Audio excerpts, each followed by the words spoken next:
Good morning, good afternoon, good evening everybody. कैसे हैं आप सभी? तो आई जस्ट होप कि कल जो हमने किया था वो आपने बहुत ही अच्छी तरह से रिवाइज कर लिया होगा, और अगर नहीं किया तो क्या कर रहे हैं भाई, रिवाइज कीजिए। ज़्यादा टाइम नहीं लगेगा, आई एम श्योर 15 से 20 मिनट ही लगेंगे अगर आप अभी की अभी उस चीज़ को रिवाइज कर लेते हैं तो। उसके बाद एज डिसाइडेड कि हम पहले सारा रिवाइज करेंगे जो हमने डे 1 एंड डे 2 पे किया था, ताकि हमारा पूरा चैप्टर एक बार फ्लो पे आ जाए। सबसे पहले हमने क्या देखा था, meaning of strategic management. Strategy का मतलब क्या होता है कि कुछ भी एक्शंस जो किए जाते हैं ताकि हम अपने गोल्स को अचीव कर सकें, हम अपने ऑब्जेक्टिव्स को अकम्प्लिश कर सकें, that is known as strategic. ये किया जाता है ताकि हमारे जितने भी गोल्स, ऑब्जेक्टिव्स, मिशन, विजन एक बिजनेस के अंदर डिसाइड किए जाते हैं उन्हें अकम्प्लिश करने के लिए, और बिजनेस के लिए एक एडवांटेज क्रिएट कर देता है। सेकेंड हमने मीनिंग देखा था मैनेजमेंट का। मैनेजमेंट ने क्या कहा था कि ग्रुप ऑफ पीपल होते हैं जो कि संभालता है कंपनी के स्टेट ऑफ अफेयर्स को, ताकि हमारे रिसोर्सेज का ऑप्टिमम यूटिलाइजेशन हो सके और हम अपने टारगेट्स को अकम्प्लिश कर सकें। दूसरा उसका एस्पेक्ट था कि जितने भी फंक्शंस, जितनी भी एक्टिविटीज किसी भी बिजनेस के अंदर किए जाते हैं उनको प्रॉपर मैनर में मैनेज करना is also known as management. ठीक है। उसके बाद नेक्स्ट चीज हमने देखी थी मीनिंग ऑफ स्ट्रैटेजी। स्ट्रैटेजी का मतलब क्या होता है कि जो भी कुछ एक्शन किया जाता है ताकि हम अपने उद्देश्य को, हमारे टारगेट्स को अचीव कर सके, is known as strategy. Coca Cola ने 5 रुपए की बोतल इंट्रोड्यूस करी अपने आप को बेटर बनाने के लिए मार्केट में, कस्टमर्स को सेटिस्फाई करने के लिए, मैक्सिमम मार्केट शेयर को कैप्चर करने के लिए, that is also a kind of strategy. इसी तरह से हमने नैनो देखी थी जो कि फ्लॉप स्ट्रैटेजी निकली थी। तो इसलिए स्ट्रैटेजी किसलिए बनाई जाती है, ताकि हम अपने गोल्स को अचीव कर सके, ऑर्गेनाइजेशन के फ्यूचर का ब्लूप्रिंट क्रिएट कर देता है। ये कॉमन थ्रेड है जो कि ऑर्गेनाइजेशन की सभी एक्टिविटीज से पास होकर जाता है, एंड साथ ही साथ स्ट्रैटेजी हमारी फ्लेक्सिबल होती है। आई नो कि स्ट्रैटेजी लॉन्ग टर्म के लिए होती है, आगे के लिए बनाई जाती है, लेकिन ये फ्लेक्सिबल होती है क्योंकि इन्वायरमेंट क्या होता है हमारा बहुत ही ज्यादा टर्बुलेंट होता है, चेंजिंग होते हैं, जिसके वजह से स्ट्रैटेजी को टाइम टू टाइम मॉडिफाई करना, अपडेट करना जरूरी होता है। उसके बाद हमने कहा कि स्ट्रैटेजीज 3 लेवल के ऊपर बनाई जाती है, that is the corporate level, business level and the functional level. Corporate level हमने पढ़ा था क्या होता है, टॉप मोस्ट लेवल होता है किसी भी ऑर्गेनाइजेशन के, जैसे कि CEO, CFO, corporate staff, board of directors and many more. ये क्या करते हैं, स्ट्रैटेजीज बनाते हैं for the organisation as a whole, and these people are responsible for the welfare of their shareholders, because shareholders are the owners of the company। ठीक है, ये guardians होते हैं शेयर होल्डर के, क्योंकि ज्यादा से ज्यादा वेलफेयर हो उनका ईपीएस एमपीएस सबसे ज्यादा बनता रहे, तो उसके लिए कौन रिस्पॉन्सिबल होता है, कॉर्पोरेट। उसके बाद हमने देखा था कि हमारा कॉर्पोरेट लेवल, बिजनेस लेवल को डिविजनल लेवल के नाम से भी जाना जाता है, because that are the departments जिनको अलग अलग एसबीयूज के नाम से जाना जाता है। वो सेल्फ कंटेन होते हैं क्योंकि उनके अपने अपने सेट ऑफ कॉम्पिटिटर्स, अपने set of board of directors, अपने सेट ऑफ कस्टमर्स, सब कुछ अलग अलग होता है, इसलिए इसको सेल्फ ओन्ड यूनिट बोल दिया जाता है, सेल्फ कंटेन यूनिट होती है। इनका क्या काम होता है, ट्रांसलेट कर देना। कॉर्पोरेट वाले का काम फंक्शनल लेवल वालों को ट्रांसलेट करने का काम होता है। ये रिस्पॉन्सिबल होते हैं फॉर देयर ओन डिपार्टमेंट, ये स्ट्रैटेजीज, गोल्स, हर चीज बनाते फॉर देयर ओन डिपार्टमेंट। लेकिन कॉर्पोरेट लेवल बनाते थे mission, vision, goals, objective for the organisation as a whole. ठीक है। उसके बाद जो थर्ड चीज आते हैं that is the functional level. Lower level के लोग, फंक्शनल लेवल मैनेजर्स, कौन होते हैं वे लोग, जो कि एक्चुअल में एग्जीक्यूशन करना काम का, ठीक है, वो हमारे फंक्शनल लेवल होते हैं। इनका इन्वॉल्वमेंट डिसीजन मेकिंग में होना बहुत ही ज्यादा क्रूशियल होता है, क्योंकि यही वो लोग होते हैं जो सबसे ज्यादा कनेक्टेड होते हैं टू दी कस्टमर से, और ये कुछ ऐसे आइडियाज, कुछ ऐसी इंफॉर्मेशन लेके आते हैं ताकि हम हमारे जो टारगेट्स, जो प्लान्स डिसाइड किए गए थे by the corporate level and the business level, उन्हें अचीव कर सके, उन्हें रियलाइज कर सके। उसके बाद हमने देखा था कि हमारी स्ट्रैटेजीज जो होती हैं पार्टली प्रोएक्टिव होती है, पार्टली रिएक्टिव होती है। प्रोएक्टिव मतलब प्लान स्ट्रैटेजी, रिएक्टिव मतलब एडेप्टिव स्ट्रैटेजी। मतलब कभी भी बिजनेस के अंदर कुछ भी चेंजेस हुए, इन्वायरमेंट के अंदर कुछ भी सर्कमस्टांसेस क्रिएट हुए, उसको देखकर रिस्पोंड करना, इसे रिएक्टिव। लेकिन जो फर्स्ट इनिशिएटिव लिया जाता है ऑर्गेनाइजेशन के अंदर कुछ भी काम करने के लिए, वो हमारा क्या था, प्रोएक्टिव। जैसे कि नैनो ऑसम को लाना वाज द रिएक्टिव, लेकिन फर्स्ट नैनो को इंट्रोड्यूस करना वाज प्रोएक्टिव। उसके बाद हमने देखा था कि हमारी ऑर्गेनाइजेशन के अंदर इंपॉर्टेंस क्या होती है स्ट्रैटेजिक मैनेजमेंट की। सबसे पहले उसके अंदर देखे थे ऑब्जेक्टिव्स। ऑब्जेक्टिव्स क्या था, कॉम्पिटिटिव एडवांटेज क्रिएट करना बिजनेस के अंदर और गाइड करना कंपनी को successfully through all the changes in the environment. Second चीज हमने देखी थी इसके बेनिफिट्स। क्या थे इसके बेनिफिट्स, कि एक और कॉम्पिटेंसीज क्रिएट करता है, ये ऑर्गेनाइजेशन को हेल्प करता है कि वो प्रोएक्टिव हो, वो हेल्प करता है कि उसे डिफेंस कर सके अगेंस्ट जितने भी पिटफॉल्स होते हैं, ये हमें हेल्प करता है अवॉइड करने में कॉस्टली मिस्टेक्स को, कॉम्पिटिटिव एडवांटेज क्रिएट करता है, डिफाइन करता है उसके गोल्स उसके ऑब्जेक्टिव्स को, और साथ ही साथ हेल्प करता है ताकि वो गोल्स एंड ऑब्जेक्टिव्स को अचीव कर सके, उन्हें अकम्प्लिश कर सके। और ये हेल्प करता है किसी भी बिजनेस को कि वो लॉन्ग रन के अंदर सरवाइव कर सके। फिर उसके बाद हमने देखी उसकी लिमिटेशंस। लिमिटेशंस को देखते वक्त हमें याद आएगी चाय वाले की और चाय वाले को देखकर हमने ये देखा कि सबसे पहले बिजनेस में एसएम को इंट्रोड्यूस करना बहुत ही ज्यादा डिफिकल्ट है टू अंडरस्टैंड। एफर्ट्स बहुत ज्यादा लगते हैं, कॉस्टली है, ये टाइम कंज्यूमिंग है, डिफिकल्ट होता है एस्टिमेट करने की फ्यूचर में हमारी कॉम्पिटिटिव पोजीशन कैसी होगी, मतलब डिफिकल्ट टू एस्टिमेट कि भाई हाँ सक्सेस डेफिनेटली मिलेगी ही मिलेगी। नेक्स्ट चीज हमने करी कि भाई हमारी जो स्ट्रैटेजिक मैनेजमेंट का इंटेंट जो कि हमें आज करना है, लेकिन उससे पहले हमने जब हम 3 लेवल्स पढ़ रहे थे ऑर्गेनाइजेशन के, corporate level, business level and function level, उसके अंदर आपने 2 तरह के अप्रोच पढ़ी थी। एक थी टॉप डाउन अप्रोच और एक थी bottom up approach. Top down approach के अंदर हमने ये कहा था कि डिसीजन मेकिंग ली जाती है एक बंदे के द्वारा, और वो जो होते हैं बाकी नीचे के जितने भी लोग होते हैं उन्हें सिर्फ और सिर्फ उसे फॉलो करना होता है। लेकिन अगर बात की जाए बॉटम अप अप्रोच की, तो इसके अंदर डिसीजन मेकिंग सभी के सभी साथ में मिलकर करते हैं एंड देन ऑर्गेनाइजेशन के अंदर काम भी सभी साथ में मिलकर ही करते हैं। फिर हमारे दिमाग में आया कि भाई ये सभी लोग साथ मिलकर काम तो कर रहे हैं, लेकिन आपस में उनके रिलेशन होना भी तो जरूरी है।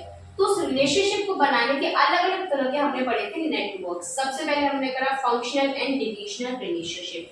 फंक्शनल रिलेशनशिप, जब डिपार्टमेंट्स को डिवाइड कर दिया जाता है on the basis of functions, ठीक है, इंडिपेंडेंट होता है, अपना अपने से मतलब रख के काम करते हैं, ये रिस्पॉन्सिबल होते हैं, अकाउंटेबल किसको होते हैं, ये होते हैं अपने बिजनेस लेवल मैनेजर को। उसके बाद हमारा जो डिविजनल रिलेशनशिप में क्या होता है कि हम डिपार्टमेंट्स बना देते हैं on the basis of products and services, not on the basis of functions, ठीक है।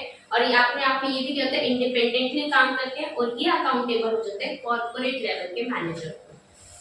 नेक्स्ट हमारा जो आया था दैट वाज हॉरिजॉन्टल रिलेशनशिप, मतलब जहां पर सभी लोग एट द सेम पेज होते हैं, फ्लैट स्ट्रक्चर होता है, सभी साथ में मिलकर काम करते हैं एक साथ में, और चाहे टॉप लेवल हो, चाहे मिडिल लेवल हो, चाहे लोअर लेवल हो, कोई भी लेवल हो, सभी साथ में एक ही लेवल पे काम करते हैं, डिसीजन मेकिंग करते हैं, फास्ट डिसीजन मेकिंग आती है, आइडियाज नए नए निकल के आते हैं, इनोवेशन ज्यादा आती है। फिर हमने कहा था कि मैट्रिक्स स्ट्रक्चर क्या होता है। मैट्रिक्स रिलेशनशिप में हमने कहा था कि किसी एक एम्प्लॉय को 2 जने बजाएंगे, एक इधर से भी और एक इधर से भी। अगर बात की जाए इधर से, तो इधर हमारा आएगा प्रोडक्शन मैनेजर और इधर आ जाएगा हमारा डाटा पावर। अच्छा, इधर आ गया था हमारा प्रोडक्ट और इधर था फंक्शन, ठीक है। इधर से प्रोडक्ट और प्रोजेक्ट मैनेजर, इधर से फंक्शनल मैनेजर आएंगे और दोनों को ही वो रिस्पॉन्सिबल अकाउंटेबल हो जाएगा। साथ ही साथ 2 जनों से ही उसे रिवॉर्ड्स मिलेंगे, 2 जनों से ही उसे पनिशमेंट मिलेगी। तो इस तरह के स्ट्रक्चर के अंदर क्या होता है, आपके यहाँ पर ज्यादा सुपरविजन होती है, रिसोर्सेज आपके ना ही ओवर यूटिलाइज होते हैं ना ही अंडर यूटिलाइजेशन होता है, ऑप्टिमम यूटिलाइजेशन ऑफ रिसोर्सेज होता है। कंपनी एवन होती है अचीव करने के लिए अपने सभी प्रकार के टारगेट्स को, अपने सभी प्रकार के ऑब्जेक्ट्स को, जो भी रीजन था ऑर्गेनाइजेशन के सर्वाइवल का। फिर हमने कहा कि भाई हमारा स्ट्रैटेजिक इंटेंट क्या होता है। इंटेंट का मतलब हमने बताया था कि दो चीजें हमारे दिमाग में आती है कि भाई हम क्या बिजनेस करते हैं और वो हम क्यों करते हैं। किसी भी चीज को करने के लिए हमारे दिमाग में दो चीजें आती है, हम क्या करते हैं, what we do, what they want to do and why they want to do. What तो हमें बताती है स्ट्रैटेजी कि भाई हमें क्या करना है, स्ट्रैटेजी तो बता देते हैं कि हमें ये करना है, ये करना है, ये करना है, लेकिन क्यों करना है वो चीज हमें बताती है इंटेंट। इंटेंट बेसिकली डिफाइन करती है पर्पस क्या है आपके ऑर्गेनाइजेशन का, क्यों ऑर्गेनाइजेशन ये सब चीजें काम कर रही है, क्या रीजन है ऑर्गेनाइजेशन के सर्वाइवल का, वो किसका पार्ट है, स्ट्रेटजी इंटेंट का। ठीक है, उसके बाद हमने कहा था विजन। विजन बेसिकली ब्लूप्रिंट होता है ऑर्गेनाइजेशन के फ्यूचर का, ये बताती है कि ऑर्गेनाइजेशन कहाँ जाना चाहते हैं। देख रहे हैं वो जो है ना, वो हमारा क्या है, विजन है, जहां ऑर्गेनाइजेशन जाना चाहते हैं, जिस मुकाम को ऑर्गेनाइजेशन हासिल करना चाहती है, कि वो ऑर्गेनाइजेशन का फ्यूचर है और ऑर्गेनाइजेशन उसे अचीव करना चाहती है। इस वजह से विजन फ्यूचर ओरिएंटेड होता है। ठीक है, ये बताता है कि मैनेजमेंट की क्या एस्पिरेशंस है, ऑर्गेनाइजेशन की क्या एस्पिरेशंस है, क्या है जो ऑर्गेनाइजेशन अचीव करना चाहती है अपने विजन के थ्रू। ठीक है, ऑर्गेनाइजेशन के फ्यूचर का एक ग्लिम्स दे देते हैं कि हाँ ऑर्गेनाइजेशन इन सभी चीजों को अचीव करना चाहती है, कि ऑर्गेनाइजेशन कहाँ जाना चाहती है, where the organisation wants to go, कि फ्यूचर में ऑर्गेनाइजेशन कहाँ लैंड, कहाँ अपने आप को देखना चाहती है। ठीक है, ये होता है विजन, दूरदर्शी। उसके बाद हमने क्या कहा था, कुछ हमने एग्जांपल्स पढ़े थे विजन के, फ्लिपकार्ट के, अमेज़न के, डिज्नी के, नाइकी के और एचडीएफसी बैंक, एलआईसी और एप्पल के। फिर देखा कि हमारे एसेंशियल्स क्या क्या होते हैं स्ट्रैटेजिक विजन के, कि किन किन बातों को ध्यान में रखना जरूरी है जब भी कोई कंपनी अपना विजन डिसाइड करती है। तो उसके लिए किसी भी कंपनी को ये जरूरी होता है कि वो थिंक करे क्रिएटिवली। ठीक है, इंटेलिजेंट एंटरप्रेन्योरशिप का होना जरूरी है। अगर विजन क्लियर होगा तो आपको एक डायरेक्शन देगा कि फ्यूचर में आपको जानना कहाँ है, एक पाथ दिखाएगा ऑर्गेनाइजेशन के फ्यूचर का, और साथ ही साथ विजन क्रिएट करते वक्त आपके अंदर एक काइंड ऑफ एंथुसियाज्म का होना बहुत जरूरी है, अदरवाइज कंपनी विजन क्रिएट ही नहीं कर पाएगी। So this was all about कि अब तक इस चैप्टर में हमने क्या क्या पढ़ लिया है। आज हमें क्या करना है, स्ट्रैटेजी इंटेंट के तीन पार्ट होते हैं, mission, goals and objectives and value system. ये तीन पार्ट आज हमें कंप्लीट करने हैं। आप देखे थे इधर, ये जो विजन था ये हमारा कंप्लीट हो चुका है। आज का टारगेट है mission, goals and objectives, value system. ये हमें यहाँ देखने हैं आज। अभी तक का जितना था आप बताइए, आपको समझ आया क्या, अच्छे से कंज्यूम कर लीजिए उसको।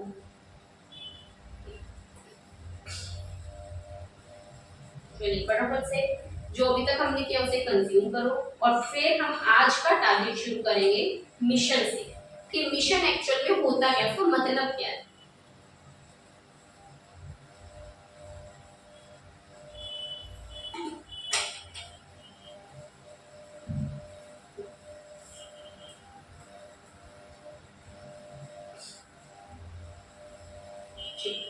So we are on mission, that is also a component of strategic intent. Mission क्या है, एक कंपोनेंट है स्ट्रेटेजिक इंटेंट का। स्ट्रेटेजिक इंटेंट क्या था कि भाई एक रीजन ऑर्गेनाइजेशन के सर्वाइवल का, पर्पस बताते हैं कि कोई भी काम हम करते हैं तो क्यों करते हैं, तो उसका एक पार्ट विजन था जो हम कर चुके हैं। उसी का दूसरा पार्ट आता है मिशन। मिशन क्या बताता है कि आपके गोल्स क्या हैं ऑर्गेनाइजेशन के, और क्या तरीका है उन गोल्स को अचीव करने का, goals of the organisation and the ways to achieve those goals. ठीक है, तो मिशन क्या है, आपके प्रेजेंट के ऊपर फोकस करते हैं कि भाई क्या बिजनेस आप कर रहे हैं, क्या बिजनेस है जो कंपनी कैरी ऑन कर रही है, क्या रीजन है कंपनी के सर्वाइवल का। हम बताते हैं कि what we do, who we are and what we do. Mission statement जब भी कंपनी के द्वारा बनाई जाती है ना, किसी भी काइंड ऑफ ऑर्गेनाइजेशन के द्वारा, तो उसके अंदर दो चीजें बताती है कि हम कौन हैं और हम क्या करते हैं। अभी अभी आज हम कौन हैं और हम अभी आज क्या करते हैं। ये दो पार्ट्स होते हैं किसके, मिशन स्टेटमेंट के। मिशन स्टेटमेंट से जब हमें ये बताती है ना मिशन स्टेटमेंट ऑर्गेनाइजेशन की कि हम कौन है और हम क्या करते हैं, इससे हेल्प होती है शेयर होल्डर्स को, इससे हेल्प होती है इन्वेस्टर्स को, ताकि उन्हें पता चले कि भाई ये ऑर्गेनाइजेशन है क्या एक्चुअल में, आज ये क्या है, क्या कर रही है, क्या सर्व कर रही है, क्या प्रेजेंट कैपेबिलिटीज है इस ऑर्गेनाइजेशन के अंदर, क्या टेक्नोलॉजीज है, कैसे ये सेटिस्फाई करती है अपने कस्टमर्स को, क्या इसकी टारगेट मार्केट है, इन सब चीजों का आइडिया कैसे मिलता है हमारे इन्वेस्टर्स को, मिशन स्टेटमेंट से। क्योंकि मिशन स्टेटमेंट प्रेजेंट के ऊपर फोकस करती है कि भाई आज कंपनी ये सर्व कर रही है, इस तरह से सर्व कर रही है। कंपनी के होते हैं कुछ गोल्स, और उन गोल्स को अचीव किस तरह से किया जाए, ways to achieve those goals कौन बताता है, मिशन स्टेटमेंट ही है जो आपको एक्सप्लेन करती है। जनरली मिशन स्टेटमेंट कंपनी किसके लिए बनाती है, पब्लिक के लिए, क्योंकि पब्लिक को इससे पता चल जाता है कि कंपनी में क्या कैपेबिलिटीज है, क्या कुछ खास है इस कंपनी में, ताकि हम इसी कंपनी के अंदर इन्वेस्ट करें, इसी कंपनी के प्रोडक्ट्स को हम परचेज करें, इसी के ऊपर हम क्या लेके आए, लॉयल्टी।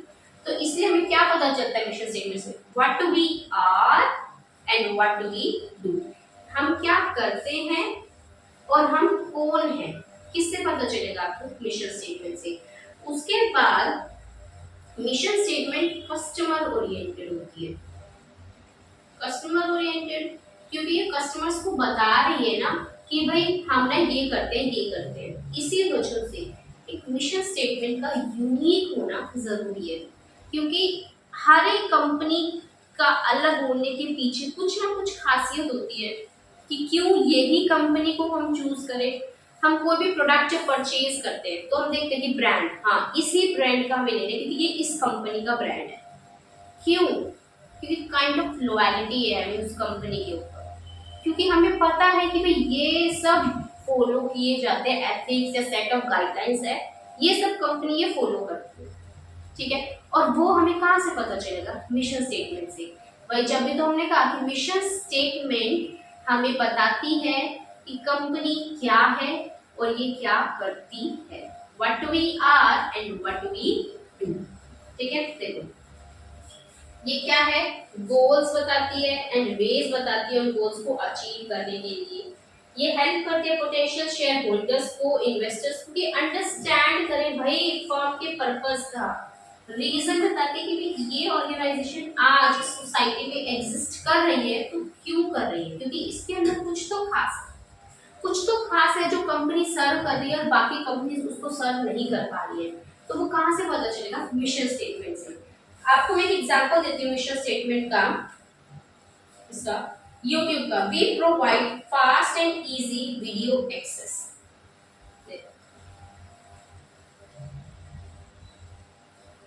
YouTube कहता है we provide fast and easy video access, मतलब मिशन स्टेटमेंट हमने कहा था कि हम कौन हैं और हम क्या करते हैं। हम कौन है, मिशन स्टेटमेंट से पता चल गया, हम वीडियोस प्रोवाइड करते हैं। आप सभी YouTube पे देख रहे हैं तो हमने सोचा कि ना हम YouTube का मिशन स्टेटमेंट बता दें। तो we provide fast and easy video access, हम क्या करते हैं, हम वीडियोस का एक्सेस देते हैं सभी को जो भी चाहे। और हम क्या क्या है, हमारा काम ये है, हम क्या करते हैं, इजी और फास्टली उस काम को देते हैं कि फटाफट से सर्च किया और आ गया, आपके पास सर्व हो गया। तो ये मिशन स्टेटमेंट से तो पता चला ना कि इसके गोल्स क्या हैं, कि भाई लोगों को वीडियोस प्रोवाइड करना जो उनकी डिजायर है, ताकि हम अपने टारगेट कस्टमर्स को सेटिस्फाई कर सकें। और आज YouTube इस पोजीशन पे है, किस वजह से है कि भाई क्या पर्पस क्या है, रीजन क्या है उसके एग्जिस्टेंस का, क्योंकि वो फास्ट और इजी एक्सेस वीडियोस का प्रोवाइड करता है। तो विजन मिशन स्टेटमेंट से ये पता चलता है कि ऑर्गेनाइजेशन का रीजन क्या है, एग्जिस्टेंस का इन सोसाइटी। देखो इसके अंदर हमें पता चलता है कि क्या बिजनेस फर्म अंडरटेक करती है, साथ ही साथ present capabilities, activities, customer focus और रोल क्या है आपका सोसाइटी के अंदर। यही नहीं, मिशन स्टेटमेंट से पता चलता है कि what business we are in, किस बिजनेस में हम हैं, एंड हम क्या करते हैं, व्हाट वी डू, किस बिजनेस में हम हैं और हम क्या करते हैं। ये किससे पता चलता है? मिशन स्टेटमेंट से। मिशन स्टेटमेंट एक ऐसी की है ऑर्गेनाइजेशन की सक्सेस की, क्योंकि अगर किसी ऑर्गेनाइजेशन की अगर मिशन स्टेटमेंट कुछ ऐसी है जिसके वजह से लोगों को ये पता ही नहीं चल रहा है कि ऑर्गेनाइजेशन क्या है, क्या काम करती है, तो लोगों के माइंड में एक काइंड ऑफ एम्बिगिटी आ जाएगी, कंफ्यूजन आ जाएगी इस ऑर्गेनाइजेशन के पर्पस को लेकर। तो उस ऑर्गेनाइजेशन के अंदर लोगों का ट्रस्ट रिलेशनशिप बिल्ड नहीं होगा एंड ऑर्गेनाइजेशन सक्सेसफुल नहीं हो पाएगी। तो ये की है किसी भी ऑर्गेनाइजेशन को सक्सेसफुल बनाने के लिए। फॉर एग्जाम्पल, सबसे पहले हमने देखा एग्जाम्पल किसका? YouTube. we provide fast and easy video access। Next हम देखते हैं एयरटेल। एयरटेल क्या कहता है कि we provide error free telecom services. सबसे पहले दो क्वेश्चंस आंसर होने चाहिए। What business we are in, मतलब हम टेलीकॉम सर्विसेज देते हैं। ये बिजनेस है किसका? एयरटेल का, टेलीकॉम सर्विसेज देना। दूसरा, एरर फ्री टेलीकॉम सर्विसेज को देते हैं, मतलब किसी भी तरह का एरर नहीं आता लोगों को। तो what we do, error free services देते हैं। किस बिजनेस में हम हैं? टेलीकॉम सर्विसेज के बिजनेस को प्रोवाइड करने में हम हैं। ठीक है, एयरटेल हो गया। नेक्स्ट हमारा एक और आती है गूगल की। Google we organise world's information and make it universally acceptable, मतलब हम पूरे वर्ल्ड की इंफॉर्मेशन देते हैं और उसको यूनिवर्सली एक्सेप्टेबल बनाते हैं। अभी दो क्वेश्चंस का आंसर होना जरूरी है। सबसे पहले what business we are in, क्या करते हैं? इंफॉर्मेशन प्रोवाइड करना इनका बिजनेस। क्या बिजनेस है इनका? इंफॉर्मेशन प्रोवाइड करना। क्या था? We organise world information and make it universally acceptable. और वो करते क्या है? व्हाट वी डू, इंफॉर्मेशन पूरे वर्ल्ड की प्रोवाइड करके उसे यूनिवर्सली एक्सेप्टेबल बना देना। तो दो क्वेश्चंस हमेशा पता चलेंगे आपको हर एक मिशन स्टेटमेंट के अंदर कि what business we are in and what we do. क्या रीजन है ऑर्गेनाइजेशन के सर्वाइवल का, इसके goals, ways to achieve those goals is what mission statement. आज के ऊपर फोकस कर रहे हैं, प्रेजेंट के ऊपर। फ्यूचर से रिलेटेड तो विजन था कि हमें कहाँ जाना है, लेकिन जाने का पता चल गया आज हम क्या है, क्या किस पोजीशन पे कंपनी ऑर्गेनाइजेशन है, वो कौन बताएगा? मिशन स्टेटमेंट भी आपको ये बताएगी। ठीक है, और मिशन स्टेटमेंट क्या होती है ना, बाइंडिंग होती है किसी भी ऑर्गेनाइजेशन के ऊपर कि जब भी कोई ऑर्गेनाइजेशन मिशन स्टेटमेंट बनाती है ना तो उसको फुलफिल करना जरूरी होता है, क्योंकि वो मिशन स्टेटमेंट आपकी ही ऑर्गेनाइजेशन को रिप्रेजेंट करती है।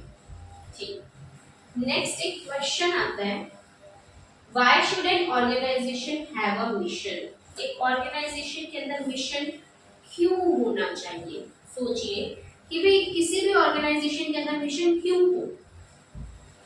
सबसे पहला कहते हैं कि इससे यूनानिमिटी आती है आपके पर्पस को लेकर, जनरल टोन होता है एंड फोकल पॉइंट। ये मैंने सर्कल लगाया क्योंकि ये तीनों सिमिलर है। ये जो तीनों पॉइंट है ना, ये तीनों पॉइंट सिमिलर है। यूनानिमिटी आना मतलब एकाग्रता आना, मतलब कि आपके जो ऑर्गेनाइजेशन का पर्पस है ना वो सब मिलकर एक पर्पस है, सबको एक पर्पस दिखता है, मतलब मिशन से सबको दिख जाता है कि भाई हाँ इस पूरे ऑर्गेनाइजेशन का जो कितने डिपार्टमेंट्स, कितनी ही एसबीयूज क्यों ना हो, सभी का एक ही पर्पस है। यूनानिमिटी आना एक। फिर हमने कहा जनरल टोन। जनरल टोन मतलब एक ही टोन ऑर्गेनाइजेशन का, मतलब इसी डायरेक्शन में इस ऑर्गेनाइजेशन को जाना है, तो वो भी सेम बात होगी। फोकल पॉइंट मतलब मेन फोकस ऑर्गेनाइजेशन का कहाँ है, तो वो भी क्या हो गया, मिशन स्टेटमेंट से पता चल गया। तो क्यों एक ऑर्गेनाइजेशन के अंदर मिशन स्टेटमेंट आना चाहिए? क्योंकि इसके वजह से यूनानिमिटी आती है पर्पस में, जनरल टोन सेट हो जाता है ऑर्गेनाइजेशन का, और साथ ही साथ ये फोकल पॉइंट बता देती है आपके ऑर्गेनाइजेशन का। ठीक है, फोकल पॉइंट बता देता है उनको ताकि हम क्या कर सके, डायरेक्शन मिल सके। तीनों चीजें एक चीज की। नेक्स्ट, ये एक स्टैंडर्ड देता है हमें रिसोर्सेज को अलोकेट करने का एंड मोटिवेट करता है उन रिसोर्सेज को यूज करने का। देखो मिशन स्टेटमेंट हम हर चीज एक्सप्लेन कर देते हैं अबाउट आवर बिजनेस कि भाई हाँ ये बिजनेस है हमारा, तो इसके वजह से ये हमें स्टैंडर्ड दे देता है ना कि भाई हर चीज प्रॉपर मैनर में स्पेसिफाइड मैनर में हो, तो एक स्टैंडर्ड दे देता है किस तरह से रिसोर्सेज को एलोकेट करना। साथ ही साथ मिशन स्टेटमेंट हमें मोटिवेट भी करता है उन रिसोर्सेज को यूज करने में। तो दोनों एक जैसे हो गए, पहले इसने हमें एक स्टैंडर्ड दे दिया रिसोर्सेज को एलोकेट करने का, दूसरा इसने हमें मोटिवेट कर दिया रिसोर्सेज को एलोकेट करने के लिए, यूज करने के लिए। तो दोनों चीजें क्या है, एक जैसी है। नेक्स्ट ये स्पेसिफाई कर देते हैं ऑर्गेनाइजेशन के पर्पस को। हमने कहा पर्पस बताता है, रीजन बताता है ऑर्गेनाइजेशन की एग्जिस्टेंस का इन द सोसाइटी। तो ये बताता है पर्पस को और उस पर्पस को गोल्स में कन्वर्ट कर देता है एंड देन उन गोल्स एंड ऑब्जेक्टिव्स को कन्वर्ट कर देता है एक्चुअल वर्क में। सबसे पहले हमने क्या कहा, मिशन स्टेटमेंट हमें क्या बताती है, पर्पस, और उस पर्पस को किस में कन्वर्ट कर देती है, गोल्स में। मतलब जो ऑर्गेनाइजेशन अचीव करना चाहती है उस चीज में, मतलब ऑर्गेनाइजेशन के रिजल्ट्स।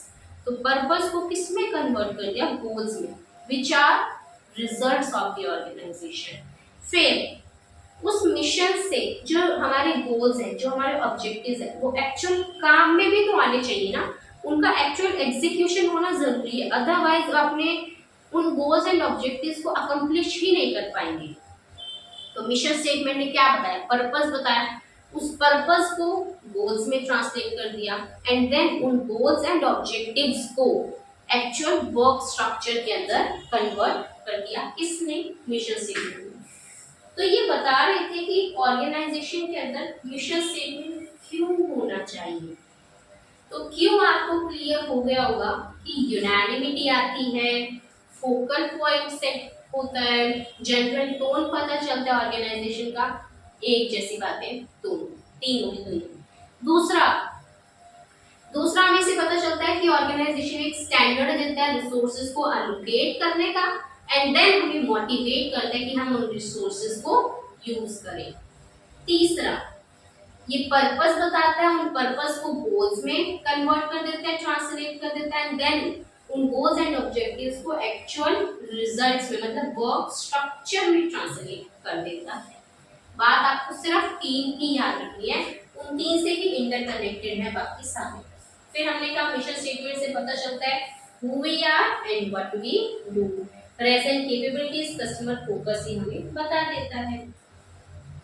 देन हमें बताएं इन्होंने विजन स्टेटमेंट के, मिशन स्टेटमेंट के कुछ एग्जांपल्स। हमने किस किस के एग्जांपल्स पढ़े थे, यूट्यूब का, एयरटेल का एंड, या आप लिख लेना तीनों के मिशन स्टेटमेंट में रिपीट कर देती हूँ। यूट्यूब का, we provide fast and easy video access. Airtel, we provide error free telecom services. और गूगल का, we provide world wide information and make it universally acceptable. ठीक है, ये इसके हमारे मिशन स्टेटमेंट थे तीनों के। इसी तरह से HDFC बैंक का भी एक मिशन स्टेटमेंट है कि to be preferred provider of banking services, की हम बैंकिंग सर्विसेज देते हैं। हम कौन है, बैंकिंग की सर्विसेज देने का हमारा काम है। किसको, रिटेल एंड होलसेल कस्टमर्स को। इसलिए हम क्या करते हैं, रिटेल होलसेल कस्टमर्स को बैंकिंग सर्विसेज देते हैं ताकि हमारी प्रॉफिटेबल हो, कंसिस्टेंट हो, रिस्क एपेटाइट हो। ठीक है। LIC का क्या था, इंश्योर करते हैं, एनहांस करते हैं क्वालिटी लाइफ की, लोगों के क्वालिटी, मतलब उनको एक financial kind of securities provide करने का काम किसका है, लोगों को, LIC का। और एप्पल का क्या है कि to bring the best user experience to customers, मतलब कस्टमर्स को बेस्ट एक्सपीरियंस प्रोवाइड करना, इनोवेटिव हार्डवेयर सॉफ्टवेयर सर्विसेज देकर। तो एप्पल कौन है, इस सर्विसेज प्रोवाइड करता है। हम कौन है और हम क्या करते हैं भाई, इनोवेटिव सर्विसेज देते हैं, लोगों को बेस्ट एक्सपीरियंस देने की कोशिश हम करते हैं। मिशन स्टेटमेंट क्या होती है? क्लियर होती है, विजिबल होती है, डिस्टिंक्टिव एंड मोटिवेटिंग। मोटिवेटिंग हमने कहा था कि मोटिवेट कर रहे हैं रिसोर्सेज को यूज करने के लिए, एक अलग होते हैं, यूनिक, क्योंकि भाई आपको अपनी ऑर्गेनाइजेशन को रिप्रेजेंट करना है कि आपकी ऑर्गेनाइजेशन क्या है जो सबसे अलग हो, हटकर हो। लेकिन एक बात ध्यान रखिए, आप मिशन स्टेटमेंट ना सिंपल बनाइए, बहुत ही ज्यादा उसके अंदर ना वेगनेस नहीं होनी चाहिए, नहीं तो लोगों को समझना मुश्किल हो जाएगा। क्योंकि एक मिशन स्टेटमेंट से ही हमारे इन्वेस्टर्स, हमारे शेयर होल्डर्स को आइडिया मिलता है हमारे बिजनेस के बारे में। तो अगर हम उसे बहुत ही कॉम्प्लेक्स बना देंगे ना, तो लोगों को मुश्किल होगी आपके बिजनेस को समझने में। इसीलिए कहते हैं कि मिशन स्टेटमेंट यूनिक हो, कि आपकी ऑर्गेनाइजेशन उभर के आए, बताए कि आपकी क्या प्रेजेंट कैपेबिलिटीज, क्या टेक्नोलॉजीज, क्या एक्टिविटीज आप करते हैं, कैसे कैसे आप अपने कस्टमर्स को सेटिस्फाई करते हैं। और भैया सिंपल हो, इसमें कोई वेगनेस नहीं होनी चाहिए, मतलब इसके अंदर किसी भी प्रकार की एम्बिग्यूटीज, कंफ्यूजन नहीं होनी चाहिए, क्लियर हो ताकि सभी समझ सकें। तो यही कहते हैं कि किन किन बातों को ध्यान में रखना चाहिए जब भी आप मिशन लिखते हैं कंपनी का। ऊपर क्या था कि क्यों मिशन होना चाहिए, मिशन स्टेटमेंट होने की जरूरत ही क्यों है, क्या बेनिफिट्स आपको मिलते हैं मिशन स्टेटमेंट के।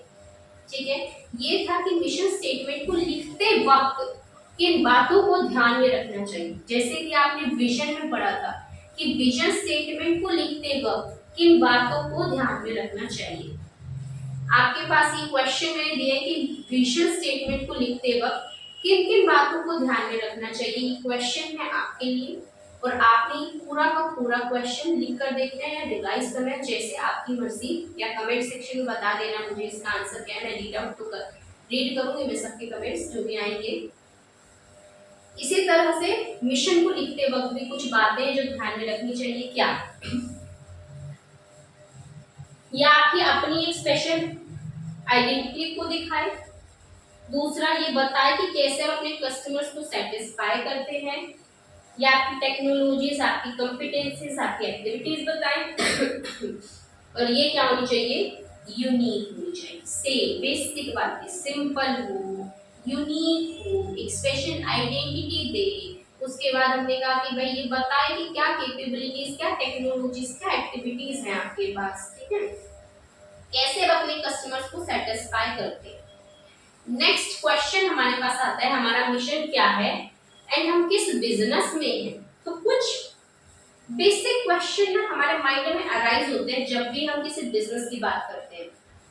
मतलब कोई भी, जब हम बिजनेस में गए, ठीक है, आपने ही कोई बिजनेस ओपन किया या आप एज अ ऑडिटर किसी भी बिजनेस में गए, तो उस बिजनेस को समझना कि क्या है उस बिजनेस का एक्चुअल एजेंडा, उसके लिए कुछ बातें हैं जो आपके दिमाग में आती है, वो क्या हो सकती है। सबसे पहले आपका मिशन है क्या, ताकि आपके बिजनेस के बारे में हमें आइडिया मिल जाए। दूसरा, आपका पर्पस क्या है, एक्चुअल में इस बिजनेस को कैरी ऑन करने का कारण ही क्या है, आप क्यों कैरी आउट कर रहे हैं इस बिजनेस को। तीसरा, what do we want to become, हम क्या बनना चाहते हैं, मतलब हमारा विजन क्या है। परफेक्ट।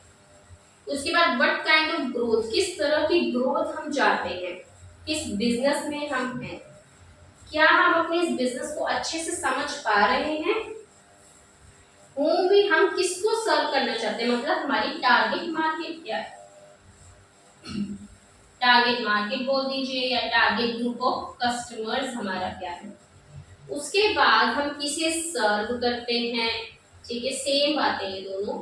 उसके बाद कि भाई what brings us to this, क्या कारण था जिसकी वजह से हम इस पर्टिकुलर बिजनेस में आए। नेचर क्या है हमारे बिजनेस का फ्यूचर में, और हम फ्यूचर में अपने बिजनेस को कैसा देखना चाहते हैं। ठीक है, सेम बात बार बार कहेगा कि मिशन स्टेटमेंट की हेल्प से ही आप अचीव कर पाते हैं अपने विजन को। ऐसा कैसे हुआ, कैसे कि विजन अलग, मिशन अलग। मिशन कैसे हेल्प करेगा एक विजन को अचीव करने में, क्योंकि मिशन बताता है कि आपका प्रेजेंट बिजनेस क्या है, आपके प्रेजेंट के बारे में कौन बताएगा? मिशन। और अगर आपका प्रेजेंट अच्छा होगा तभी तो ऑर्गेनाइजेशन की फ्यूचर में ग्रोथ हो पाएगी ना। अगर आज ही बहुत ही डिक्लाइनिंग है तो लोग अपना अपना शेयर निकालेंगे, ट्रस्ट वर्दीनेस नहीं रहेगी उनके लिए वो ऑर्गेनाइजेशन, तो फ्यूचर में वो अपने विजन को कैसे अचीव कर पाएंगे, आप ये बताइए। तो मिशन की हेल्प से ही ऑर्गेनाइजेशन अपने विजन को अचीव कर पाती है। तो बस यही इन्होंने कहा है कि जो हमारा मिशन है ना, ये एक्सप्रेशन है ग्रोथ का, ठीक है। ये विजुअलाइज करने में हेल्प करती है कि भाई आज प्रेजेंट को हम देखते हुए हमें विजुअलाइज कर लेते कि भाई हाँ फ्यूचर में ये कंपनी ऐसी होने वाली है, तभी तो इन्वेस्टर्स को हेल्प किया इसने इन्वेस्ट करने के लिए। उसके बाद ये क्या है, वही फर्म के फ्यूचर के बारे में बताती है, ये बताती है कि क्या ऑर्गेनाइजेशन बन जाएगी and what business we are in. So यहाँ हमारा खत्म हो जाता है मिशन के बारे में हर चीज, और एग्जाम्पल भी आपने नोट डाउन कर लिए होंगे किस किस के करे हमने, HDFC बैंक, LIC और एक और तो इधर दिया ही था, और हमने देखा एप्पल का था, एयरटेल का देखा, यूट्यूब का देखा और गूगल का देखा। So this was all about mission. क्या मिशन क्या है? एक कंपोनेंट है किसका? स्ट्रेटेजिक इंटेंट का। तो विजन हो गया, मिशन हो गया। Now goals and objectives.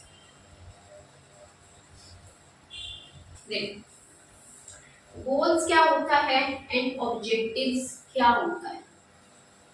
Goals objectives दोनों अगर हम सुनते हैं टर्म्स तो हमें सेम सेम लगते हैं। गोल्स भी कुछ उद्देश्य जो हम अचीव करना चाहते हैं, ऑब्जेक्टिव्स भी कुछ उद्देश्य जो कि हम अचीव करना चाहते हैं, लेकिन दोनों में क्या एक डिफरेंस, एक क्या काफी सारे डिफरेंस है जो कि दोनों को अलग बना देते हैं।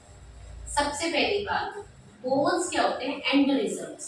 मतलब फॉर एग्जांपल आज मुकेश अंबानी जी ने कहा कि हमारा आज का मार्केट शेयर जो है 25% है, अगले 5 साल में मुझे 60% चाहिए, ठीक है। अब मुकेश अंबानी जी हैं वो, बताइए, कॉर्पोरेट लेवल के मैनेजर हुए पूरी की पूरी रिलायंस इंडस्ट्रीज के, है ना। तो उन्होंने आए, वो मीटिंग थी, बोर्ड ऑफ मीटिंग थी, और वो आए, वो बोले भाई ladies and gentleman, I want the market share of this Reliance industry 60% in next 5 years। अभी उन्होंने आए और वो बोल गए बस ये चाहिए। अब बाकी जो बैठे थे सभी डिपार्टमेंट के लोग, अब वो सोचे कि भाई ये तो आए, हेड जी आए और वो बोलकर चले गए कि भाई मुझे तो 60% चाहिए, आज 25%, 5 साल बाद हमें 60% चाहिए, हम कैसे करें, क्या करें, किस किस डिपार्टमेंट को किस तरह से बढ़ाया जाए, क्या इंट्रोड्यूस करने की जरूरत है या नहीं है, कुछ मर्जर्स, कुछ एक्विजिशंस हमें करने हैं क्या, किस तरह से हम बिजनेस को रन करें, हम लोगों को रिक्रूट करें या फिर हमारा एम्प्लॉइज का ले ऑफ करें तो क्या करें, ये तो कुछ बताया ही नहीं। तो गोल क्या है? एंड रिजल्ट, जो आपको अचीव करना है, बस आखिर में जाके जो चीज अचीव करनी है, मतलब अगले 5 सालों में, लास्ट में 5th ईयर के एंड में मुझे ये चाहिए 60% market share. That is a goal of mind, मतलब goal of the Reliance Industries, ठीक है। अब उस गोल को छोटे छोटे स्टेप्स रखे जाएंगे ना उस गोल को रियलाइज करने में, उसे एक्चुअली में अचीव करने के लिए। तो वो जो छोटे छोटे कदम रखे जाते हैं ना, वो क्या होते हैं? ऑब्जेक्टिव्स होते हैं। बात क्लियर हुई कि ऑब्जेक्टिव्स की हेल्प से हम उन गोल्स को अचीव कर पाते हैं। इन ऑब्जेक्टिव्स की हेल्प से ही हम गोल्स को अचीव कर पाते हैं। तो ऑब्जेक्टिव जैसे कि हम हर साल को बनाएंगे कि भाई पहले साल का ऑब्जेक्टिव इतना है, दूसरे साल का इतना है, तीसरे साल का इतना, चौथे का इतना, तो 5वें में जाके हमें हमारा गोल रियलाइज हो जाएगा। तो ये दोनों होते क्या है? Based measurements.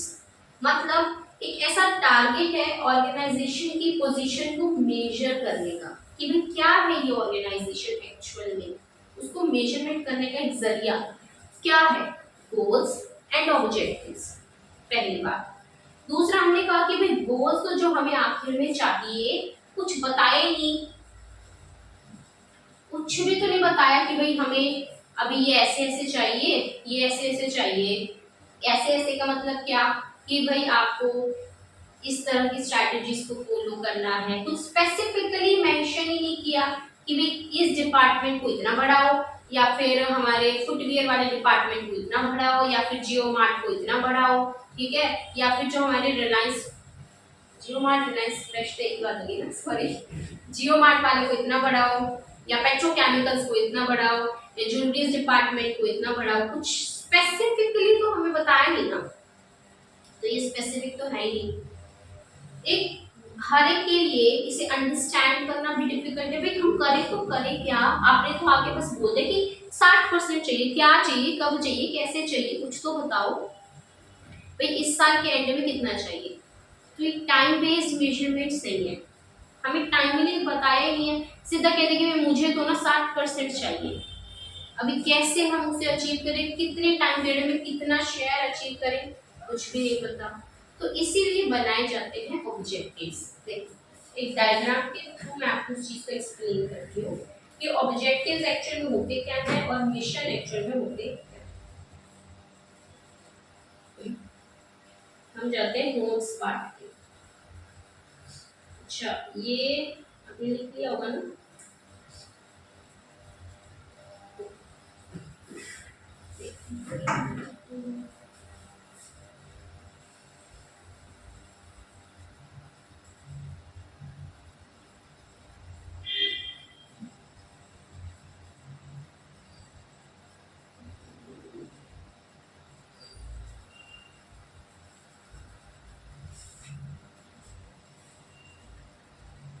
अब हम आज खड़े 2023 के ऊपर। 24, 25, 26, 27, 1 2 3 4 हो गया हमारा 2028। अभी इन्होंने तो यहाँ कह दिया 2028 में मुझे 60% चाहिए।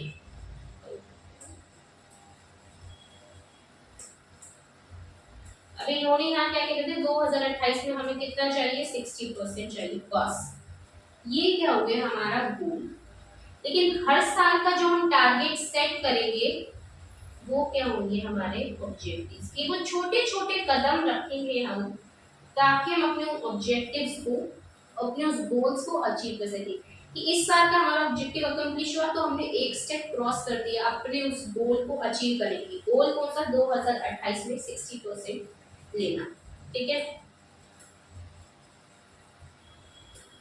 उसके बाद जैसे कि मैंने ऑब्जेक्टिव सेट किया, एट प्रेजेंट कितना है हमारा 25%। हमने सेट कर दिया भाई यहाँ पे 30% हो जाएगा, कुछ यहाँ पे कुछ मान लीजिए 42% हम कर लेते हैं, या 50%। यहाँ कम से कम हमारा भाई 56% होनी चाहिए, तब जाकर वहाँ पहुंच जाएंगे। तो ये हमने क्या सेट किया, हमारे ऑब्जेक्टिव्स, ठीक है। तो ये है पूरा पूरा चार्ट। तो इसकी आंखें रह गई,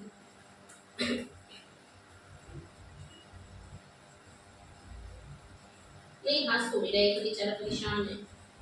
इसको ये सुन पड़ा है, ये सुन, इसमें समझ ही नहीं आ रहा क्या करे, ठीक है। सुन खड़ा है बेचारा, रोज भी चढ़ी हुई है इसकी भी।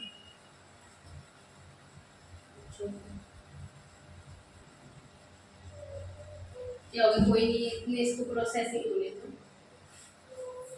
जब इसकी आईब्रोज भी चढ़ी पड़ी है कि क्या करें। तो हमें आके बोल दिया अंबानी जी ने कि भाई हमको ना 2028 में, अगले पिछले 5 सालों में ना हमें चाहिए 60% का मार्केट शेयर, और आज है हमारा 25%।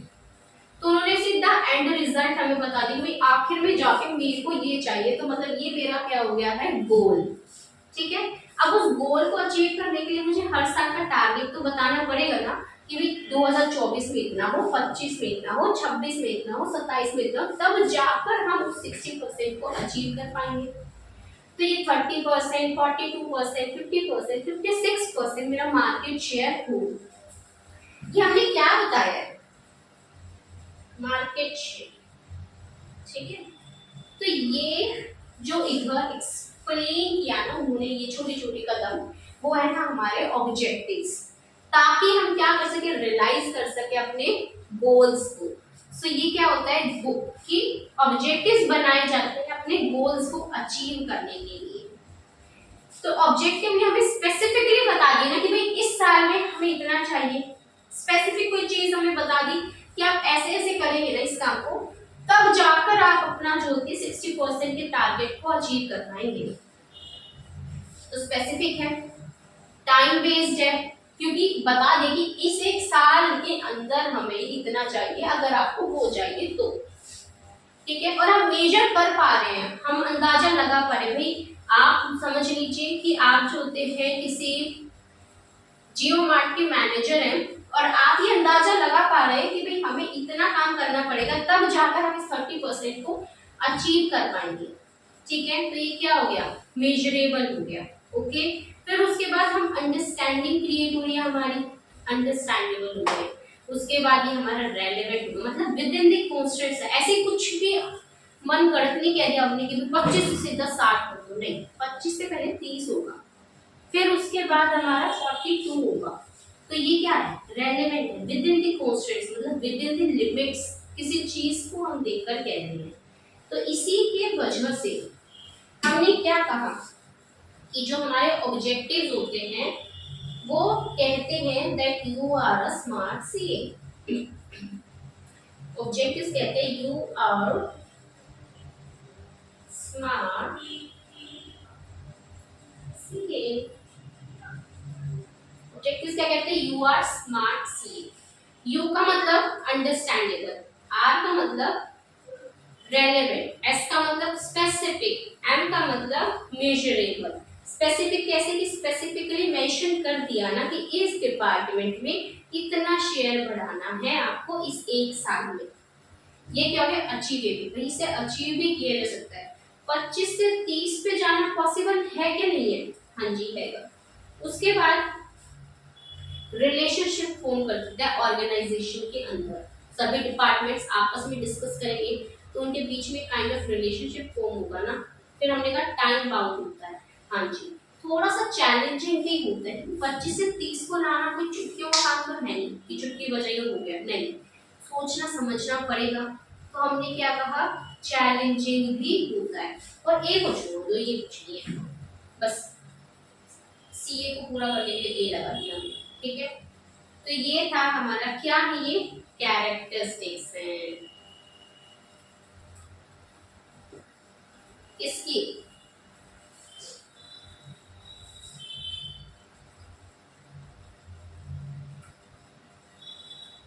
ठीक है, कैरेक्टरिस्टिक्स हैं किसकी, ऑब्जेक्टिव्स।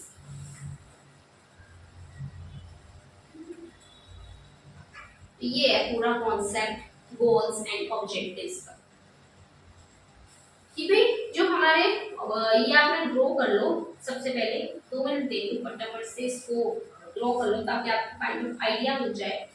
और ये जो हमने कहा है ना कि यू आर स्मार्ट सी के जो पूरी हेडिंग है ये आपको बुक में ना मैं मार्क करवा दूंगी, आप बस यहाँ पे चेक करो, ये लिख लो यू आर स्मार्ट सी, या फिर लिख लो understandable, relevant, specific, measurable, achievable, relationship building, time bounding, challenging, ठीक है। और ए से हाई कोर परफॉर्मेंस अप्रेजल, ऐसे ही नहीं था ये भी, परफॉर्मेंस अप्रेजल, फिर आपकी परफॉर्मेंस को देखना कि भी वो सही चल रही है या नहीं चल रही है, टाइम टू टाइम उस चीज में भी हेल्प करता है। लिख लो फटाफट से।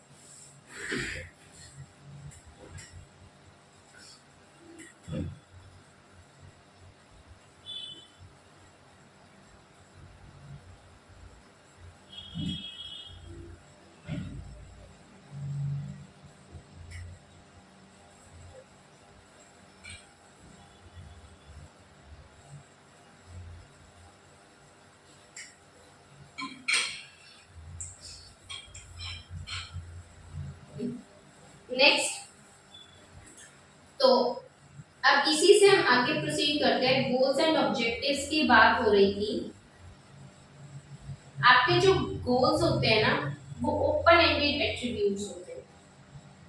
अब आप कहेंगे कि ओपन एंडेड एट्रीब्यूट्स का मतलब क्या होता है, मैं बताती हूँ।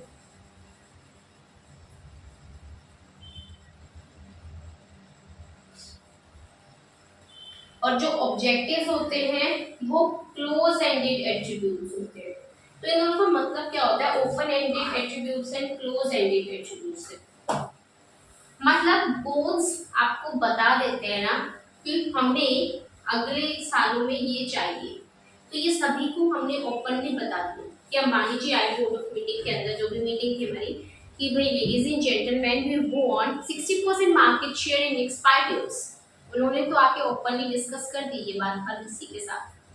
लेकिन जो ऑब्जेक्टिव्स होते हैं फिर विद इन दी ऑर्गेनाइजेशन ये डिसाइड किए जाते हैं कि भाई इस एक साल में मुझे ये चाहिए, अगले साल में ये चाहिए, तो ये क्लोज एंडेड एट्रीब्यूट्स होते हैं। ठीक है, ये ये था हमारा गोल्स एंड ऑब्जेक्टिव का पूरा कॉन्सेप्ट। गोल्स क्या होते हैं हमारे, एंड रिजल्ट होते हैं ऑर्गेनाइजेशन जो अचीव करना चाहती है। लेकिन जो हमारे ऑब्जेक्टिव्स होते हैं वो टाइम बेस्ड होते हैं, मेजरेबल होते हैं, टारगेट्स। ठीक है, उसके बाद हमने क्या कहा, भाई इंटेंट क्या करता है, पर्पस क्या ऑर्गेनाइजेशन का। उसके बाद हमारे गोल्स क्या होते हैं, ओपन एंडेड एट्रीब्यूट्स होते हैं, और जो हमारे ऑब्जेक्टिव्स होते हैं वो क्लोज एंडेड एट्रीब्यूट्स होते हैं। ऑब्जेक्टिव्स कैसे होते हैं, स्पेसिफिक होते हैं, ये गोल्स को short term and long term दोनों में ट्रांसलेट कर देते हैं। मतलब आपके शॉर्ट टर्म ऑब्जेक्टिव्स भी होते हैं, आपके लॉन्ग टर्म के ऑब्जेक्टिव्स भी होते हैं। मतलब आज जो हमने डिसाइड किया तो ये हमारा शॉर्ट टर्म भी हो सकता है, और आगे के 2-3 सालों में जब हमने डिसाइड करा तो हमारा लॉन्ग टर्म ऑब्जेक्टिव भी हो सकता है। ऑब्जेक्टिव से आप क्या करते हैं, ऑर्गेनाइजेशन की परफॉर्मेंस को देखते हैं, मतलब ऑर्गेनाइजेशन की परफॉर्मेंस टारगेट्स बताते हैं जो ऑर्गेनाइजेशन अचीव करना चाहते हैं, मतलब परफॉर्मेंस अप्रेजल। ठीक है, ऑब्जेक्टिव्स की भाई कैरेक्टरिस्टिक्स की बात अगर आ जाती है, हमने क्या क्या रिलेशनशिप बनाता है इन्वायरमेंट के साथ। यहाँ लिख लीजिए भाई एक्रोनिम यू आउट स्मार्ट। देखो अभी उसके लिए चीज जाननी जरूरी है कि हमने कहा कि ये रिलेशनशिप फॉर्म कर देता है, पहला आर ये हमारा अचीवेबल होता है, ये हमने कहा था परफॉर्मेंस अप्रेजल करता है, ये हमारा स्पेसिफिक होता है, ये हमारा टाइम फ्रेम के अंदर होता है, ये हमारा मेजरेबल होता है, ये हमारा मेजरेबल होता है, चैलेंजिंग भी होता है, विद इन दी कॉन्स्ट्रेंट्स होते हैं, मतलब रेलेवेंट। ठीक है, तो ये हमारी क्या की कैरेक्टरिस्टिक्स थी दोनों की। हमने कहा हम शॉर्ट टर्म भी होते हैं और हमारे लॉन्ग टर्म ऑब्जेक्टिव्स भी होते हैं। लॉन्ग टर्म ऑब्जेक्टिव्स के इन्होंने दिए कुछ एग्जांपल्स, जैसे कि प्रॉफिटेबिलिटी के ऊपर हम ध्यान दे सकते हैं, हमारी प्रोडक्टिविटी, हमारी पोजीशन, एम्प्लॉयज की डेवलपमेंट, एम्प्लॉय का रिलेशनशिप, टेक्नोलॉजी, पब्लिक। ये कुछ एग्जांपल्स हैं, जस्ट एक रीडिंग ले लेना। जो one of the most important चीज जो है ना इधर, वो पता है कैरेक्टरिस्टिक, वेरी वेरी इंपॉर्टेंट है, वेरी वेरी। इस चैप्टर में सबसे ज्यादा इंपॉर्टेंट पता है क्या है, कि सबसे पहली चीज जो कैरेक्टरिस्टिक्स हैं आपकी ऑब्जेक्टिव्स की, हमने जो इंपॉर्टेंस एंड लिमिटेशंस पढ़ी है ना एसएम की, वो बहुत इंपॉर्टेंट चीज है, काफी क्वेश्चंस में आपको रिपीटेटिव देखने को मिलेगा। उसके बाद एक ऑर्गेनाइजेशन के अंदर मिशन क्यों होना चाहिए, किन बातों को ध्यान में रखना चाहिए मिशन को और विजन को लिखते वक्त। ठीक है, उसके बाद आपसे ये पूछ सकते हैं कि मिशन मिशन गोल्स ऑब्जेक्टिव्स या एसएम का मतलब हमने देख लिया, और यही तो है इसके अंदर, है ना। तो शायद हाँ एक दो कई बार केस स्टडीज बन जाती है कि स्ट्रैटेजी आप बतानी पड़ती है कि ये प्रोएक्टिव स्ट्रैटेजी ऑर्गेनाइजेशन अडॉप्ट कर रही है या फिर रिएक्टिव स्ट्रैटेजी ऑर्गेनाइजेशन अडॉप्ट कर रही है। तो आपको केस स्टडी को पढ़ के ये आइडेंटिफाई करना पड़ता है कि यहाँ ये प्रोएक्टिव है, यहाँ ये रिएक्टिव है। फिर आपको कहा जाता है कि एक्सप्लेन कीजिए उस स्ट्रैटेजी को जो आपने आइडेंटिफाई किया है, ऊपर की केस स्टडी को रीड कर। ये क्वेश्चंस बनते हैं इसमें से। लास्ट जो चीज है हमारी, that is the value and value system. अभी हम निकालते देखो, आपके दिमाग में सबसे पहले ये चीज आएगी, क्या वैल्यू एंड वैल्यू सिस्टम एक कंपोनेंट है स्ट्रैटेजी इंटेंट का? तो बात यही, कंपोनेंट नहीं है। Value and value system is not a component of intent. देखो ये इंटेंट के कंपोनेंट्स ये है जो उन्होंने बताए भी है, लेकिन ये चीज इन्होंने बताई है अलग से। तो value and value system is not a component of intent. Values का मतलब होता क्या है? जनरली आप दिमाग में आपके एक बात है कि भाई वैल्यूज होती क्या है किसी भी ऑर्गेनाइजेशन की। वैल्यूज का मतलब कुछ प्रिंसिपल्स, कुछ गाइडलाइंस जिनके बेसिस के ऊपर ऑर्गेनाइजेशन डिसीजन लेती है। मतलब मेरी ऑर्गेनाइजेशन की ये कुछ गाइडलाइंस हैं, ये कुछ प्रिंसिपल्स हमने बनाए हुए हैं, ये सेट ऑफ एथिक्स हैं, मोरल बिहेवियर्स ये है, ये कल्चर है हमारी ऑर्गेनाइजेशन का जो कि हमें फॉलो करना है। तो वो क्या होता है? वैल्यूज एंड वैल्यू सिस्टम किसी भी ऑर्गेनाइजेशन, आप किसी भी बिजनेस में या ऑर्गेनाइजेशन में जब भी आप काम करने जाते हैं या आप ओनर हैं किसी के भी, तब आप हमेशा अपनी ऑर्गेनाइजेशन की कुछ सेट ऑफ गाइडलाइंस आप लिख देते हैं। ठीक है, जैसे पार्टनरशिप के अंदर भी हम जब एओए बनाते हैं, जब तो उस पार्टनरशिप डीड बनाते हैं, सॉरी पार्टनरशिप डीड बनाते हैं, तो उसके अंदर हम लिख देते हैं कि भाई ये हमारी कुछ वैल्यूज है, मतलब हमारी कुछ मोरल एथिक्स है ये जो फॉलो किए जाएंगे। तो वैल्यूज क्या होती है? वो प्रिंसिपल्स हैं, वो गाइडलाइंस हैं जो कि एक ऑर्गेनाइजेशन यूज करती है, ठीक है, ताकि वो अपने प्लान्स को अचीव कर सके, डिसीजन मेकिंग कर सके कि जब भी किसी भी प्रकार का डिसीजन लिया जाएगा किसी भी बिजनेस के अंदर, तो वो within those values, by following those values ही लिया जाएगा। ठीक है, उसके बाद ये कह देते हैं कि वैल्यूज कुछ किस तरह के, जैसे कि आपकी ऑब्जेक्टिविटी होना, और हम बोल देते हैं कि एक सेकेंड क्या था,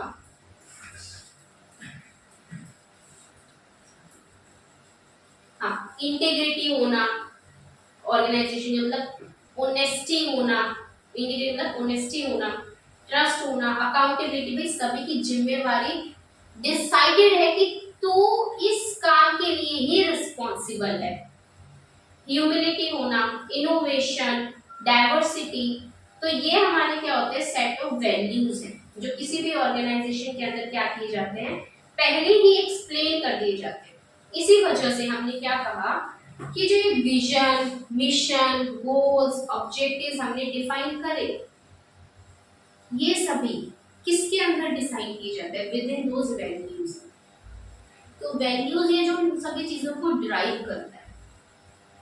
ठीक है, तो वैल्यूज हमने क्या कहा कि ये हमारे प्रिंसिपल्स हैं, ये गाइड करते हैं ऑर्गेनाइजेशन के डिसीजन को, उसके एक्शंस को। कोर वैल्यूज भाई बहुत ही ज्यादा सेंट्रल वैल्यूज, सिग्निफिकेंट वैल्यूज किसी भी बिजनेस की इनहेरेंट होती है एंड सैक्रोसेंट होती है। सैक्रोसेंट मतलब बहुत ही ज्यादा important, special, very important, special, ये होता है मीनिंग सैक्रोसेंट का। तो ये इनहेरेंट होती है विद इन द बिजनेस, तो ये बहुत इंपॉर्टेंट भी होती है बिजनेस के लिए। और वैल्यूज एंड वैल्यू सिस्टम के बारे में इन्होंने बताया है कि भाई कि ये होते क्या, किस किस तरह से होते हैं, ये टोन बता देते हैं कि लोग कैसा सोचते हैं, क्या बिहेवियर है उनका, उसके बारे में हमें किससे पता चलेगा? वैल्यूज से। उसके बाद ये एक स्ट्रॉन्ग फाउंडेशन है किसी भी बिजनेस की, और ये फोकस करता है कि ऑर्गेनाइजेशन की सक्सेस हो, क्योंकि अगर किसी भी बिजनेस के अंदर उसकी वैल्यूज अच्छी होगी ना, मतलब कि उसके अंदर जो रूल्स रेगुलेशंस फॉलो किए जाते हैं, जो प्रिंसिपल, जो गाइडलाइंस उसके अंदर फॉलो की जाती है, अगर वो अच्छी है तो ऑर्गेनाइजेशन का फ्यूचर भी क्या होगा? ब्राइट हो जाएगा डेफिनेटली। तो ये इसके वजह से बिजनेस क्या होगा? सक्सेसफुल हो पाएगा, लॉन्गेटिविटी हो पाएगी उसकी इन दी फ्यूचर। तो ये हमारे की वैल्यू देखो, जैसे इधर भी कहा है कि ये सभी तो इंटेंट का पार्ट हुए, लेकिन इन सभी चीजों को ड्राइव कौन करता है? वैल्यूज करती है। तो यहाँ पर हमेशा एक कनेक्शन होता है किसके बीच में? इंटेंट में, mission, mission, goals, objectives and values, सभी के अंदर वैल्यूज क्या होती है? सेंटर होती हैं, मतलब ये एक इम्पोर्टेंट पार्ट है विजन का, मिशन का, गोल्स का, सभी चीजों को एक्चुअल में एक्शन में लाने का। Last topic finally of this chapter is कि आप ये बताइए कि इंटेंट और वैल्यूज में फर्क क्या है और दोनों में से बड़ा क्या है। वैल्यूज क्या होता है, वो प्रिंसिपल्स होते हैं, वो गाइडलाइंस होती है डिसीजन मेकिंग लेने के लिए किसी भी बिजनेस के अंदर, ठीक है। लेकिन इंटेंट क्या होता है, पर्पस बताता है, रीजन बताता है आपकी एग्जिस्टेंस का। बिजनेस क्या आप करते हैं, वाई, वाई का रिस्पॉन्स कौन देता है, इंटेंट देता है। इसी वजह से जो हमारा इंटेंट बनाया जाता है, मतलब किसी भी बिजनेस का जो पर्पस डिसाइड किया जाता है ना, वो विद इन दोज वैल्यूज ही होता है, क्योंकि भाई सेट ऑफ एथिक्स हो गए ना किसी भी बिजनेस का वैल्यूज तो विद इन दोज वैल्यूज ही तो आपका पर्पस डिसाइड होगा। इसी वजह से वैल्यू बड़ा होता है देन इंटेंट से। एमसीक्यू वगैरह ये बन सकता है। तो बस ये है कि इंटेंट बताता है पर्पस क्या है और वैल्यूज बताता है प्रिंसिपल्स, गाइड करता है डिसीजन मेकिंग में, ठीक है। तो वैल्यू ज्यादा वाइटल होता है देन इंटेंट से। ये चैप्टर देख लीजिए, यहाँ हो गया आपका समाप्त। आज हमने क्या क्या किया है, एक क्विक रिव्यू उसका ले लेते हैं। आज हमने कुछ नहीं किया, इंटेंट के कुछ पार्ट्स देखे। मिशन क्या होता है, आपके प्रेजेंट को बताना कि आप क्या बिजनेस कर रहे हैं, ठीक है। आपके आज के बारे में, प्रेजेंट के बारे में, who we are and what we do, ये कौन बताते हैं, मिशन स्टेटमेंट। ये कस्टमर ओरिएंटेड होती है, ये प्रेजेंट के ऊपर फोकस करके बताती है कस्टमर्स को भी, पब्लिक को क्या क्या करते हैं, ठीक है। रीजन बताती है आपके एग्जिस्टेंस का इन द सोसाइटी। उसके बाद हमने क्या कहा कि मिशन क्यों होना चाहिए। सबसे पहले कहा कि 3 पॉइंट्स, तो एक जैसे यूनानिमिटी आती है, जनरल टोन, फोकल पॉइंट। फिर 2 पॉइंट एक जैसे ही है कि भाई इसके वजह से एक स्टैंडर्ड देते हैं रिसोर्सेज को अलोकेट करने का और मोटिवेट करते हैं कि किस तरह से आपको रिसोर्सेज को अलोकेट करना है। एंड देन तीसरी चीज हमने क्या की कि ये पर्पस बताता है, पर्पस को ट्रांसलेट कर देता है गोल्स में, एंड देन उन गोल्स एंड ऑब्जेक्टिव को ट्रांसलेट कर देता है एक्चुअल वर्क में। उसके बाद हमने क्या कहा कि कुछ एग्जांपल्स देखे हमने, यूट्यूब के, एयरटेल के, गूगल का देखा हमने एग्जांपल कि क्या होता है इन सभी का एग्जांपल मिशन स्टेटमेंट के अंदर। उसके बाद ऑर्गेनाइजेशन को किन किन बातों को ध्यान में रखना चाहिए मिशन को लिखते वक्त, कि भाई वो आपका स्पेसिफिक होना चाहिए, आपको वो एक बिजनेस को एक यूनिक आइडेंटिटी दे, वो आपका क्लियर होना चाहिए, एम्बिगियस नहीं होना चाहिए, साथ ही साथ आपकी प्रेजेंट कैपेबिलिटीज, टेक्नोलॉजीज, उनके बारे में भी बताए, आपके टारगेट कस्टमर्स कौन है ये भी बताए। देन कुछ बेसिक क्वेश्चंस, इतना इंपॉर्टेंट नहीं था, नोट में इंपॉर्टेंट।